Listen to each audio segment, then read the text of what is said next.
آج کی اس محفل میں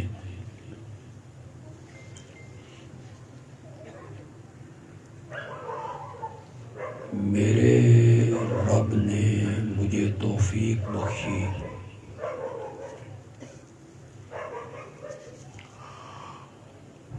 تو میں آپ کو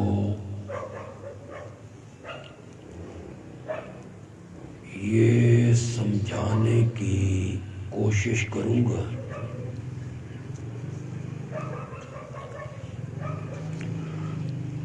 کہ امام الانبیاء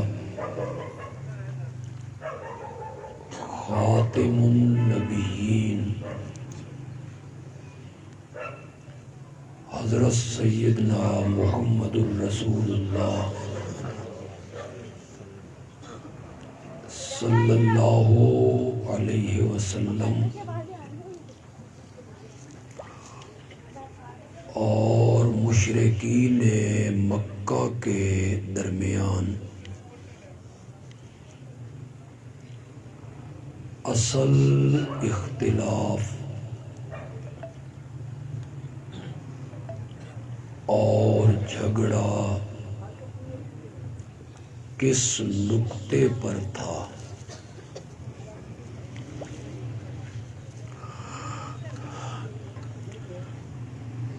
کون سی بات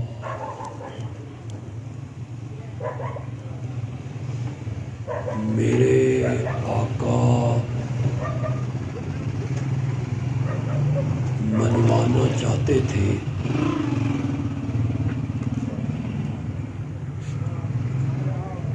جس کو ماننے کے لیے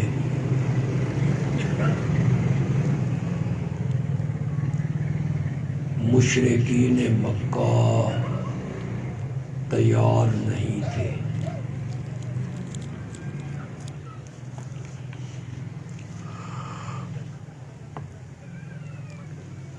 اعلان نبوت سے پہلے میرے آقا نے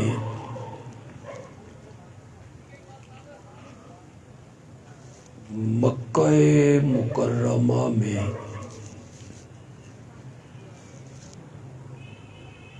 اپنی زندگی کے 40 سال گزارے تھے۔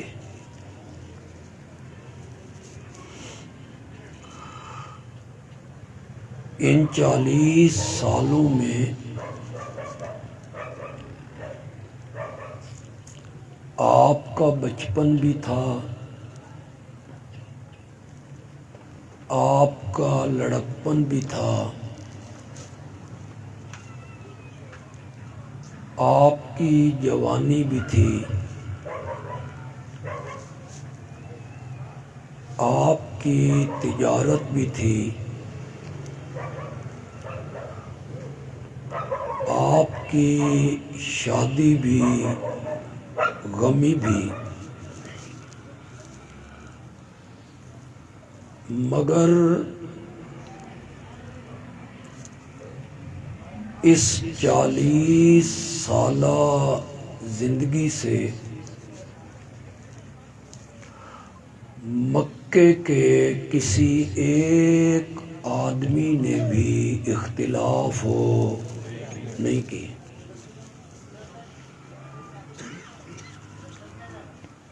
سب نے مانا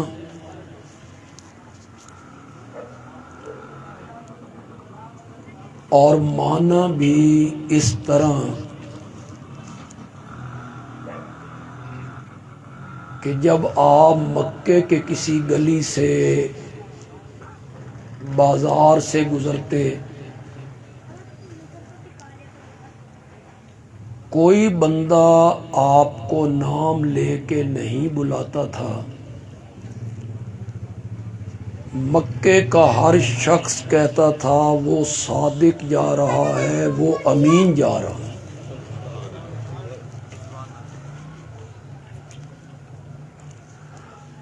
صادق مانا ان لوگوں نے میرے نبی کو امین مانا،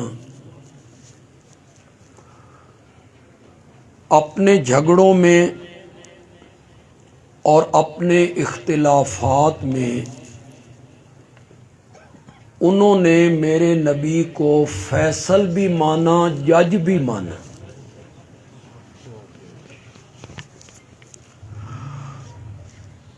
یہ میں اس زندگی کی بات کر رہا ہوں جب آپ کو نبوت سے سرفراز نہیں کیا گیا۔ نبوت کے ملنے سے پہلے ہر بندہ آپ کا احترام کر رہا ہے، اپنے باپ دادا سے بڑھ کر آپ کی عزت کر رہا ہے، اپنے بچوں سے بڑھ کر آپ سے پیار کر رہا ہے۔ 40 سال کے بعد جب آپ کے سر پہ نبوت کا تاج رکھا گیا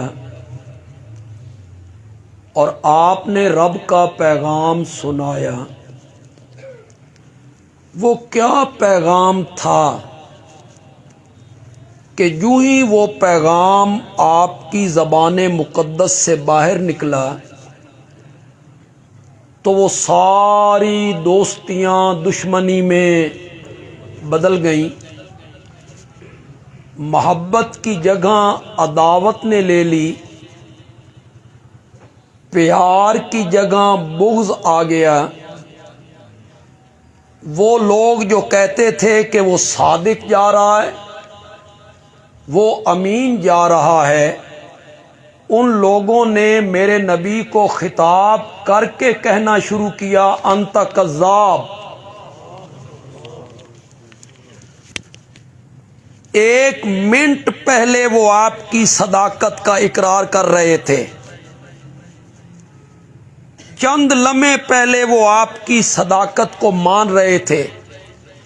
جب میرے نبی نے ان سے پوچھا تھا کہ میں نے زندگی کے 40 سال تمہارے اندر گزارے ہیں، اس میں میرا بچپن بھی ہے، لڑکپن بھی ہے، جوانی بھی ہے، تجارت بھی ہے، شادی بھی ہے، غمی بھی، میرا سفر بھی، میرا حضر بھی، میرا لین دین بھی، میرے معاملات بھی، میں تمہارے اندر رہا ہوں اور تم میں میرے بچپن کے یار موجود ہیں اور تمہارے اندر میری جوانی کے دوست موجود ہیں۔ مکے کے لوگوں بولو، میری زندگی کی سفید چادر پر کوئی داغ دکھا سکتے ہو؟ یہ میرے آقا نے چیلنج کر دیا ہے۔ میری زندگی 40 سالہ زندگی پر کوئی دھبا، کوئی گناہ، کوئی داغ دکھا سکتے ہو؟ یہ چیلنج کہ میری زندگی کی سفید چادر پر کوئی داغ اور کوئی دھبا دکھا سکتے ہو، یہ چیلنج نبی کے سوا کر بھی کوئی نہیں سکتا۔ کسی کی مجال نہیں، کوئی عالم، کوئی پیر، کوئی ولی، کوئی محدث، کوئی مفسر، کوئی فقیہ، کوئی مفتی، کوئی مجتہد یہ چیلنج نہیں کر سکتا۔ یہ چیلنج صرف اللہ کا نبی کر سکتا ہے، اس لیے کہ ماں کی گود سے لے کر قبر میں جانے تک چھوٹے بڑے گناہوں سے پاک ہونا یہ صفت نبوت کی ہے۔ نبی سے کوئی گناہ نہیں ہوتا، ممکن ہی نہیں کہ نبی اللہ کی نافرمانی کرے، یہ صفت نبوت کی ہے۔ نبی کے سوا کوئی گناہوں سے معصوم نہیں ہے۔ کوئی عالم، کوئی پیر، کوئی ولی، کوئی محدث، کوئی فقیہ، کوئی مفتی، کوئی مجتہد، کوئی تابعی یا کوئی صحابی سن رہے ہو میری بات کہ نہیں سن رہے ہو؟ کیا کہہ گیا ہوں؟ ہم اہل سنت صحابہ کو گناہوں سے معصوم مانتے ہیں؟ بالکل نہیں۔ ہم اہل سنت صحابہ کو گناہوں سے معصوم نہیں مانتے۔ ہمارا نظریہ یہ ہے کہ وہ بشر تھے، انسان تھے، ان سے گناہ کا صدور ممکن ہے۔ کوئی سمجھ رہے ہیں آپ کے سارے ستے بیٹھے ہو؟ بولو یار میرے نال بولو تھوڑا جی، میری طبیعت آج خراب ہے، گلا بھی میرا خراب ہو رہا ہے۔ آپ مجھے پٹرول فراہم کریں گے تو میں بولتا چلا جاؤں۔ پٹرول ہے تو مہنگا، لیکن چلو آپ فراہم کریں تھوڑا سا۔ کیا کہا ہے میں نے؟ ہم صحابہ کو گناہوں سے معصوم نہیں مانتے۔ میں نے جملے بڑے تول تول کے بولے ہیں، اگر آپ نے میرے جملوں پہ غور کیا ہو تو بندیالوی نے بڑے تول کے جملے بولے ہیں۔ کیا کہا ہے؟ وہ گناہ کرتے رہتے ہیں نا، میں نے جملہ بولا ہے ان سے گناہوں کا صدور ممکن ہے، نبی سے ممکن ہی نہیں۔ بس اتنا فرق ہے، نبی سے ممکن ہی نہیں۔ وہ انسان ہے، نبی نہیں ہے، ان سے گناہوں کا صدور ممکن ہے۔ ہو سکتا ہے زندگی کے کسی موڑ پر غلطی ہو جائے، نافرمانی ہو جائے، گناہ ہو جائے، ممکن ہے، ممکن ہے، لیکن میرے رب نے قرآن میں اعلان کیا لہم مغفرۃ ورزق کریم۔ میرے پیارے پیغمبر، یہ جو تیرے یار ہیں نا، یہ نبی نہیں ہے، پھر انسان ہے، ان سے گناہ بھی ہو سکتا ہے، غلطی بھی ہو سکتی ہے، نافرمانی بھی ہو سکتی ہے، لیکن ہوئے جو تیرے یار، اس لیے میں قرآن میں اعلان کر رہا ہوں یہ گناہ بعد میں کرتے رہیں گے، میں نے معافی کا اعلان پہلے کر دیا ہے۔ لہم مغفرۃ، بولو تو صحیح ذرا، لہم مغفرۃ ورزق کریم۔ ان اللہ قد اطلع علی اہل بدر فقال اعملوا ما شئتم قد غفرت لکم وبدلت سیئاتکم حسنات او کما قال النبی صلی اللہ علیہ وسلم۔ ان اللہ قد اطلع علی اہل بدر، اللہ نے بدر کے میرے 313 صحابہ کو جھانک کے دیکھا۔ اطلاع، جھانک کے دیکھا۔ ملتان کے لوگوں، اطلاع، اس میں جو لذت ہے، اس میں جو مزہ ہے، اس میں جو حظ ہے، اردو کا لفظ کیسے مقابلہ کرے جھانکنا؟ پنجابی میں معنی کرتا ہوں، کچھ اس کی لذت آئے گی۔ ان اللہ قد اطلع علی اہل بدر، اللہ نے بدر دے میرے 313 یاراں نو جھاتی پا کے ویکھیا۔ اطلع، جھاتی پا کے ویکھیا۔ ایک پنجابی کا لفظ اس سے بھی ذرا مشکل ہے، پتہ نہیں تو سمجھ آندا، ہن پنجابی بھی بڑی پرانی ہوندی جاندی ہے، ہمارے بچے تو اب اردو بولتے ہیں سارے، سمجھ آ جائے تو کہنا بھائی اچھا ترجمہ کر گیا ہے بندیالوی۔ ان اللہ قد اطلع علی اہل بدر، اللہ نے بدر دے میرے 313 یاراں نو نجھا کے ویکھیا۔ سبحان اللہ، جھاتی پا کے ویکھیا، نجھا کے ویکھیا۔ ابو بکر کا سینہ دیکھا، سینے میں دین کی محبت دیکھی۔ فاروق اعظم کا دل دیکھا، اس میں نبی کی محبت دیکھی۔ حیدر کرار کا سینہ دیکھا، اس میں توحید کی محبت دیکھی۔ اللہ نے کہا اعملوا ما شئتم، آج کے بعد جو دل میں آئے کرتے رہو، قد غفرت لکم، میں نے تمہیں معاف کر دیا ہے۔ سبحان اللہ۔ اگلی بات جو میں کروں گا وہ میں ہی کروں گا۔ عظمت صحابہ پہ یہ بات اور کوئی نہیں کرے گا، اشاعت و توحید کا نمائندہ ہی کرے گا۔ وَبَدَّلْتُ سَيِّئَاتِكُمْ حَسَنَاتٍ، صرف معاف نہیں کیا بلکہ قانون یہ بنایا کہ تیرے یار گناہ بھی کرتے رہیں گے نا تو میں ان کے گناہوں کو بھی نیکیاں لکھتا چلا جاؤں گا۔ سبحان اللہ۔ وَبَدَّلْتُ سَيِّئَاتِكُمْ حَسَنَاتٍ۔ آپ میں جو نئے نئے کوئی لوگ آئے ہیں وہ سوچ رہے ہوں گے بے کریں گناہ اور لکھی جائیں نیکیاں، یہ کیسے ممکن ہے؟ یہ میں آپ کو سمجھا دیتا ہوں، مجھے کوئی رومال دیں اگر کسی کے پاس ہے، میرا تو گاڑی میں رہ گیا یار۔ یہ رومال ہے، اس کو نجاست لگ گئی، پلید ہو گیا، گندگی لگ گئی۔ پانی تھا بالٹی میں، میں نے بالٹی کے اندر ڈالا، اندر ہی اندر مل دیا، باہر نکالا، پاک ہو گیا؟ پانی بھی کیا ہو گیا؟ اس سے جو پلیدی نکلی اس نے پانی کو کیا کر دیا؟ پلید کر۔ میں آیا نہر کے کنارے، میں بات پوری نہ کروں اور آپ سمجھ جائیں مزہ اس میں ہوتا ہے۔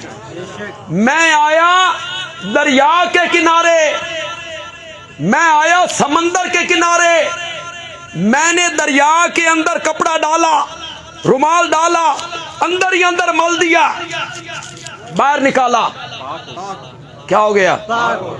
اس کی پلیدی نے اس پانی کو ناپاک کر دیا؟ پانی ناپاک ہو گیا؟ نہیں ہوا۔ اور ملتان کے لوگوں، تمہاری اور میری نیکیوں کی مثال بالٹی کے پانی کی طرح ہے، صحابہ کی نیکیوں کی مثال سمندر کے پانی کی طرح ہے۔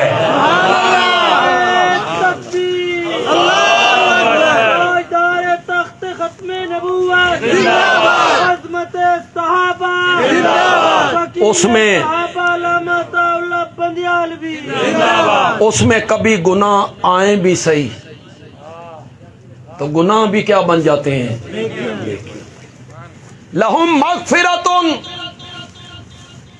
بخشش کا اعلان بھی کیا، میرے نبی کے یاروں کے لیے اپنی رضا کی سند بھی دی، اور میرے نبی کے یاروں کے ہاتھوں میں جنت کا پروانہ بھی تھما دیا۔ قرآن نے مغفرت کا اعلان کیا، پھر کہا رضی اللہ عنہم، پھر کہا اعد لہم جنات تجری تحتہا الانہار۔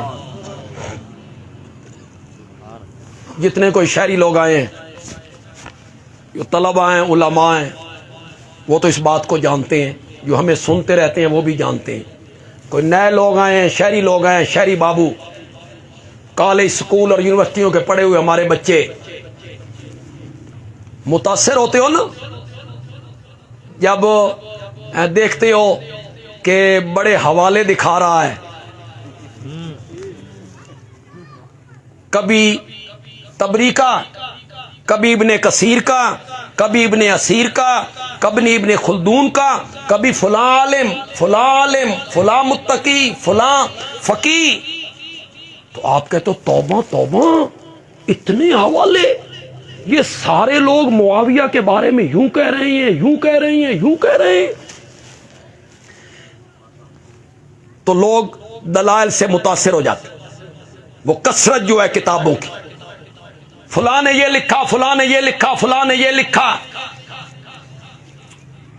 میرا ایک جملہ اپنے پلے باندھ لو، اس جملے میں اتنی سپرٹ بھری ہوئی ہے کہ شاید آج بھی ملتان سے جہلم تک چلا جائے، شاید آج بھی چلا جائے۔ پہلے گیا ہے وہ جملہ، اس نے تڑپایا ہے کہ یہ جملہ بندیالوی یہ جملہ کہتا ہے، میں کتابیں پیش نہیں کرتا، میں حدیثیں پیش کرتا ہوں۔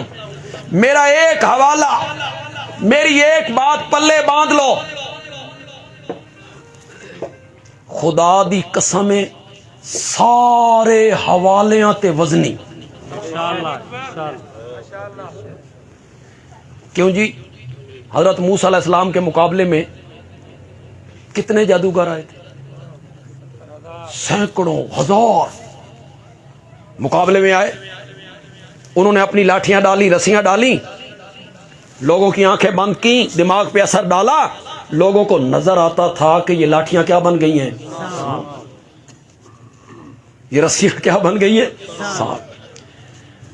لوگ نا رو میں آئے، خود حضرت موسیٰ ڈر گئے. جی اللہ کو کہنا پڑا لا تخف انک انت الاعلی. کیوں ڈرے بھائی؟ حضرت موسیٰ کے ڈرنے کی کیا وجہ تھی؟ حضرت موسیٰ کے ڈرنے کی وجہ غالباً یہ تھی کہ مولا میری لاٹھی بھی تے سپ ہی بڑھنا نا. انہوں نے بھی یہ سب کچھ دکھا دیا ہے، لوگ دیکھ رہے ہیں کہ یہ کیا بن گئے ہیں، تے میری لاٹھی بھی زیادہ تو زیادہ سپ ہی بڑھنا. لوگوں کو فرق کیسے پتا چلے گا ان کے اور میرے درمیان؟ ایک ڈرنے کی وجہ یہ بھی تھی، ایک ڈرنے کی وجہ اور بھی ہے، اسے بھی میں بیان کر دیتا ہوں. آپ کو پسند آ جائے تو آپ کہنا بندیال بھی اچھی وجہ بیان کر گیا ہے. حضرت موسیٰ ڈرے اس بات سے کہ مولا جادوگروں کی لاٹھیوں کا سام بننا ان کا فن ہے، ان کا ہنر ہے، ہاتھ کی صفائی ہے. جہاں چاہیں، جس جگہ چاہیں، جب چاہیں اپنا کرتب دکھا دیں. سو انہوں نے دکھا دیا. مولا میری لاٹھی کا سانپ بننا وہ میرے اختیار میں نہیں، وہ تیرے اختیار میں ہے. تے پتہ نہیں ہون تیری مرضی بندی بھی ہے یا تے جے مولا تیری مرضی نہیں نہ بندی تے میرے پلے. اللہ نے فرمایا ڈر نہیں، لاٹھی پھینک. ابھی بتاتے ہیں کہ ان کا ڈھونگ کیا ہے اور یہ کیا ہے. لاٹھی پھینکی، سانپ بن گیا. اس نے ان کو نگلنا شروع کیا، 1 2 3 4 5 6 7 20 40 100 200 500 سارے ہڑپ. اب میدان میں پھر رہا ہے، وہی سانپ پھر رہا ہے. اے جتنے جادوگراں دیاں سوٹیاں دے سپ کتب کے حوالوں سے دکھا دکھا کے تو نے آج تک دکھائے ہیں نا، بندیالوی حضرت موسیٰ علی لاٹھی سٹن لگ گئی. ماشاءاللہ ماشاءاللہ، وہ میں ڈالتا ہوں ایدک اللہ. انشاءاللہ سب ہڑپ. جتنا ڈھونگ بنایا نا تو نے کہ فلاں مورخ یوں کہتا ہے، فلاں تاریخ دان یوں کہتا ہے، فلاں عالم نے یوں لکھا، فلاں تابعی نے یوں کہا، فلاں امام نے یوں کہا معاویہ کے بارے میں اور فلاں صحابہ کے بارے میں، اور متاثر ہوتا ہے نوجوان طبقہ. نوجوانوں بندیالوی کی بات پلے باندھ لو، تمہیں کوئی صحابہ سے بدگمان نہیں کر سکے گا. بندیالوی کہتا ہے صحابہ کتابی اور تاریخی شخصیات نہیں ہیں، صحابہ قرآنی شخصیات ہیں. بس ایک ہی بات پلے باندھ لو. عظمت صحابہ، عظمت صحابہ، شان صحابہ، مقام صحابہ. ہم نے یہ نہیں دیکھنا کہ تبری نے کیا لکھا ہے، نا ہم نے یہ دیکھنا ہے میرے نبی کے یاروں کے بارے قرآن کیا کہتا ہے. قرآن کیا کہتا ہے؟ تو تبری میں ڈھونڈتا پھرتا ہے اقوال رجال. اقوال رجال سمجھتے مویا دا سر سمجھ دے. اقوال رجال مردوں کو کہتے ہیں یار، مرد. اقوال رجال مردوں کے اقوال، فلاں عالم، فلاں امام، فلاں فقی، اسے اقوال رجال کہتے ہیں نا. فلاں محدث، فلاں مفسر، فلاں مورخ. تو صحابہ کو اقوال رجال میں دیکھنے کا عادی ہے اور بندیالوی صحابہ کو رب کے فرمان میں دیکھنے کا عادی ہے. تو اقوال رجال دیکھتا پھرتا ہے اور میں رب کا قرآن دیکھ رہا ہوں. صحابہ کو تاریخ کے ورقوں میں نہیں دیکھنا. کس میں دیکھنا ہے؟ زور سے بولو، زور سے بولو. پھر کہتا ہے میں تو حدیث پیش کر رہا ہوں. حضرت معاویہ ممبر پہ حضرت علی کو گالیاں دیتے تھے، یہ حدیث ہے. وہاں سب کا لفظ ہے، سب کا. سب کا معنی گالی ہوتا ہے؟ شتم کا معنی گالی ہوتا ہے؟ سب کا معنی ہوتا ہے کسی کے ناروا رویے پر تنقید کرنا. تو نے اس کا معنی گالی کا کر دیا. سب کا معنی گالی. وہ ممبر پہ گالی دیتے تھے. کیوں جی؟ یہ علماء بیٹھے ہیں، ان علماء سے پوچھو کسی روایت کو پرکھنے کے دو طریقے ہیں. روایتاً اس کے راوی دیکھو، پھر درایتاً. درایتاً کیا ہوتا ہے؟ عقل کی کسوٹی پہ تولو، عقل کے معیار پہ اترتی ہے. جتنے لوگ یہاں بیٹھے ہو، جتنے لوگ نمازی ہو، بے نماز ہو، چہرے پہ سنت رسول ہے یا نہیں، جتنے لوگ بھی یہاں بیٹھے ہو، تم جیسے لوگوں سے یہ ساری دھرتی بھر جائے، خدا گواہ ہے میرے نبی کے ایک ادنا صحابی کے پاؤں کے نیچے لگے ہوئے ریت کے ذرے کا بھی تم مقابلہ نہیں کر سکتے. نہیں کر سکتے. خیر القرون قرن، وہ بہترین زمانہ. ہم تو 15 صدیاں دور آ گئے. آپ جس مسجد میں جمعہ پڑھتے ہیں، جس میں بھی پڑھتے ہیں، جس مسجد میں آپ جمعہ پڑھتے ہیں، اگر آپ کا خطیب حضرت علی کو گالی دینا تو بڑی دور کی بات ہے، حضرت علی رضی اللہ تعالیٰ عنہ کے بارے میں نازیبا الفاظ استعمال کرے، سنو گے؟ بولو بولو جتنے لوگ بیٹھے ہو. ممبر سے اتارو گے کہ نہیں اتارو گے؟ اتراؤ ممبر سے. تم اس لائق نہیں ہو ممبر پہ بیٹھ کے حضرت علی کے متعلق یہ جملے بول رہے ہو. تم حضرت علی کے متعلق نازیبا جملہ نہیں سننا چاہتے. اور وہ معاویہ صحابہ اور تابعین کے مجمع میں خطبہ دیا کرتا تھا، وہ گالیاں نکالا کرتے تھے اور صحابہ خاموشی سے گالیاں سنا کرتے تھے. انہوں دا ایمان تواڈے نال بھی کمزور سی، تم سے بھی کمزور تھا ان کا ایمان. ایک اور بات کا مجھے جواب دو. جتنے نوجوان بیٹھے ہو، پڑھے لکھے لوگ بیٹھے ہو، صحابہ کے بارے میں قرآن کہتا ہے اولئک هم المتقون. سارے کہو ایک دفعہ. وہ سارے کیا تھے؟ زور سے بولو یار. متقی تھے. متقی وہی ہوندا جڑا ممبر تے گالاں کڈے. متقی وہی ہوتا ہے جو جمعے کے دن ممبر پہ گالیاں نکالے. شرم کرو. تم نے غلط معنی کر کے کہ وہ ممبر پہ گالیاں نکالا کرتے تھے، اور قرآن صحابہ کے بارے میں کہتا ہے اولئک هم المتقون. وہ سارے کیا تھے؟ اولئک هم المفلحون، اولئک هم الراشدون، اولئک هم الصادقون. وہ سارے کیا تھے؟ اولئک هم المؤمنون حقا. وہ سارے کیا تھے؟ پکے مومن تھے. صحابہ کی تعریفیں قرآن کرتا ہے. قرآن میرے نبی کے یاروں کی تعریفوں سے بھرا پڑا. میرا یہ جملہ یاد رکھیں گے آپ. صحابہ کو تاریخ کے ورقوں میں نہیں دیکھنا، صحابہ کو قرآن کے صفوں میں دیکھنا. یہ میرا موضوع نہیں یار، میں تھوڑا سا ٹچ کرنا چاہتا تھا تاکہ صحابہ کی عظمت بھی بیان ہو. ہم صحابہ کو گناہوں سے معصوم نہیں مانتے، محفوظ مانتے. ان سے گناہ کا صدور ممکن ہے، لیکن وہ اعلیٰ درجے کے لوگ ہیں، اللہ نے ان کی مغفرت کا کیا کر دیا ہے؟ اعلان کر، لہم مغفرۃ ورزق کریم، ان کے لیے بخشش ہی بخشش ہے، گناہوں سے معصوم ہونا۔ یار ایک جملہ کہنا چاہتا ہوں، مجھے سمجھانا نہ پڑے کہ میں کیا کہہ گیا ہوں، اور مجھے یہ بھی نہ سمجھانا پڑے کہ میں نے ضرب کہاں لگا دی۔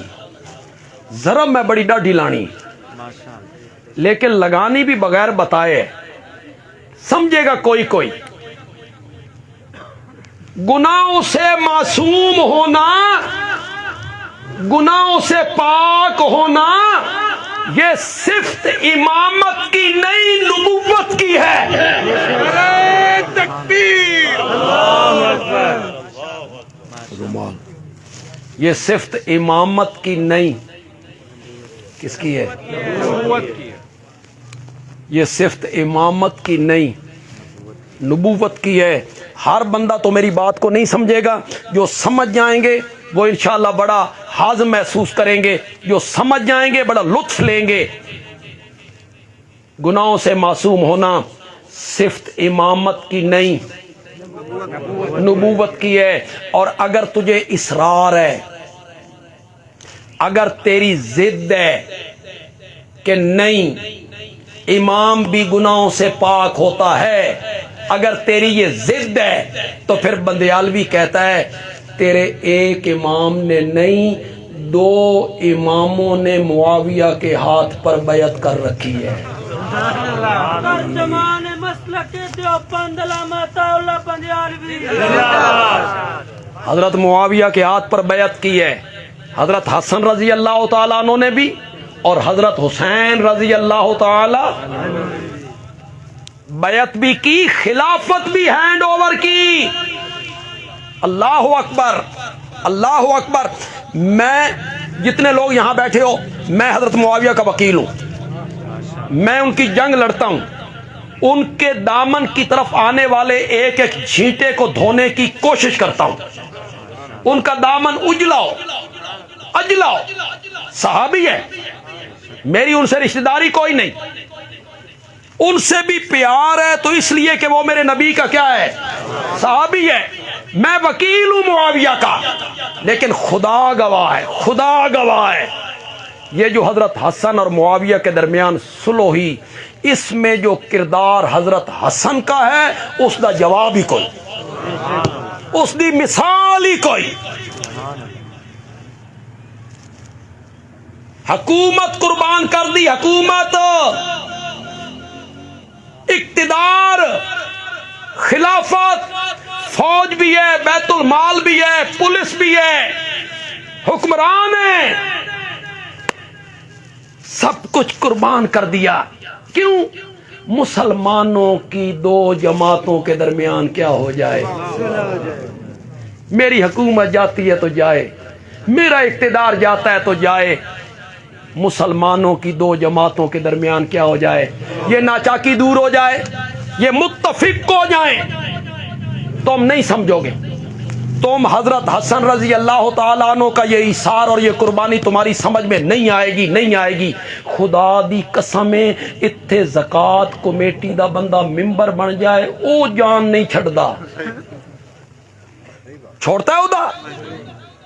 یہ سوسائٹیوں والے چھوڑتے ہیں عہدے، یہ جماعتوں کے لیڈر چھوڑتے ہیں عہدے، چمٹے ہوئے عہدوں کے ساتھ، جس طرح گدھ مردار کے ساتھ نہیں چمٹی ہوتی۔ مجال ہے چھوڑے۔ اور حیدر کرار کا بیٹا،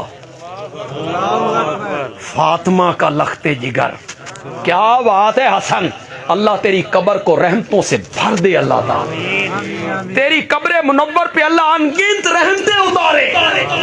آج تو جنت البقیع میں آسودہ خاک ہے، آرام فرما ہے، اللہ تیرے درجات اور زیادہ بلند کرے۔ جب تک کہوں یا نہ کہوں؟